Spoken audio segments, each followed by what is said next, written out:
Welcome back to the Blame Game for the second to last week of the Spring Split 2017. It's been a crazy split so far. There's been a ton of insane storylines, so I can't wait to see what new thing has popped up this week. Starting off with our first topic of the week. Wait, am I really covering Team Liquid again? No, I'm done with it. I'm not gonna do it.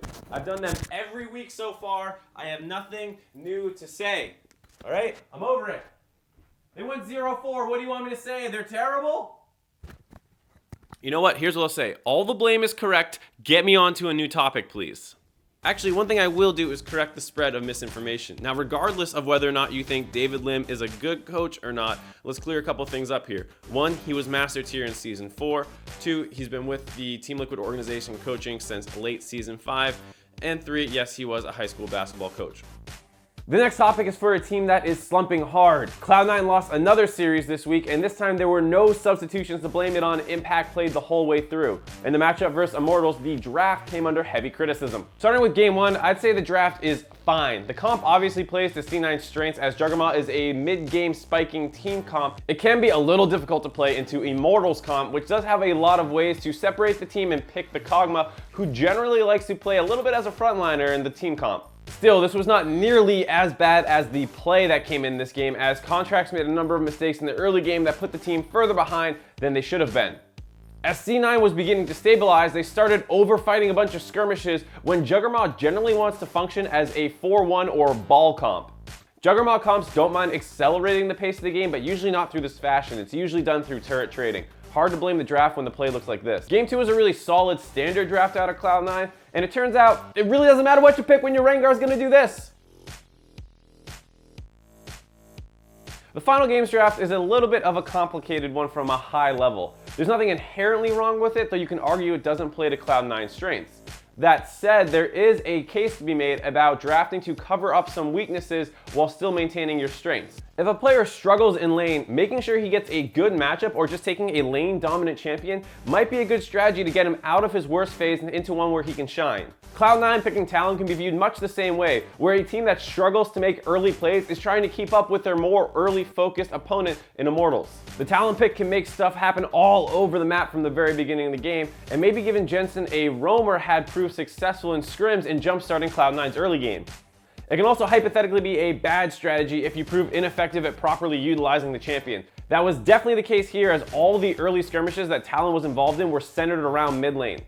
He was pressured in lane, but he didn't get past the dot river brush until 13:30 into the game. So I understand why people are critical of this draft. But generally speaking, fans are far too biased on good drafts being on the winning team and bad drafts being on the losing team. Most often, it comes down to execution. Two teams can draft two different win conditions and have both be viable strategies, but one team executes it better and makes the other one look like a dud. That doesn't inherently make it a dud though. Now you could say that this is a bad draft for Cloud9 specifically, and I can't really prove you wrong, but what I will say is I bet Cloud9 has a better sample size through scrims, and we're okay going with this strategy. The last topic is for a player who has mostly flown under the radar. Now it makes sense when you're paired up with Keith, but Looper is finally starting to catch some heat of his own, most notably for his TSM series and Game 2. It's hard to really pin down what's wrong with Looper. He's obviously going to have bad stats when he's on a losing team and he plays top lane. He also clearly has synergy issues with the team, but it's hard to know if that's just general communication stuff or if he actually doesn't understand what he should be doing for them. One thing he does well is combo together for Acadian for early kills. 14 minutes into the game, TSM has just finished grabbing Dragon and bot outer turret, so they're obviously going to flip their bot lane to the top side. Echo Fox sees this one coming and has Looper and Acadian camp a brush. They're able to pick up an easy double kill. After that good play, he dies in the side lanes a couple times to spend, which is somewhat understandable but happens too frequently. The big problem for him this game is that late game Rumble lives or dies by his teamfight ultimate usage, and in this case, he missed it in a critical team fight. If he had just pushed it down a little bit so it cut off the entirety of this small pathway, it would have been a great team fight and maybe one that Echo Fox can actually win. Early on in Game 2, we get a clear example of Looper not being on the same page with his team still. Gragas is making his way downriver and gets pinged out on a ward by Echo Fox, and yet Looper tries to turn around and chase Sven up the mid lane, giving up a kill. At 16 minutes, he tries the trick of camping the brush again, but this time Turtle wards him out, and instead of just taking some free chunk on Turtle and then defending the turret, he goes for the kill using his ultimate.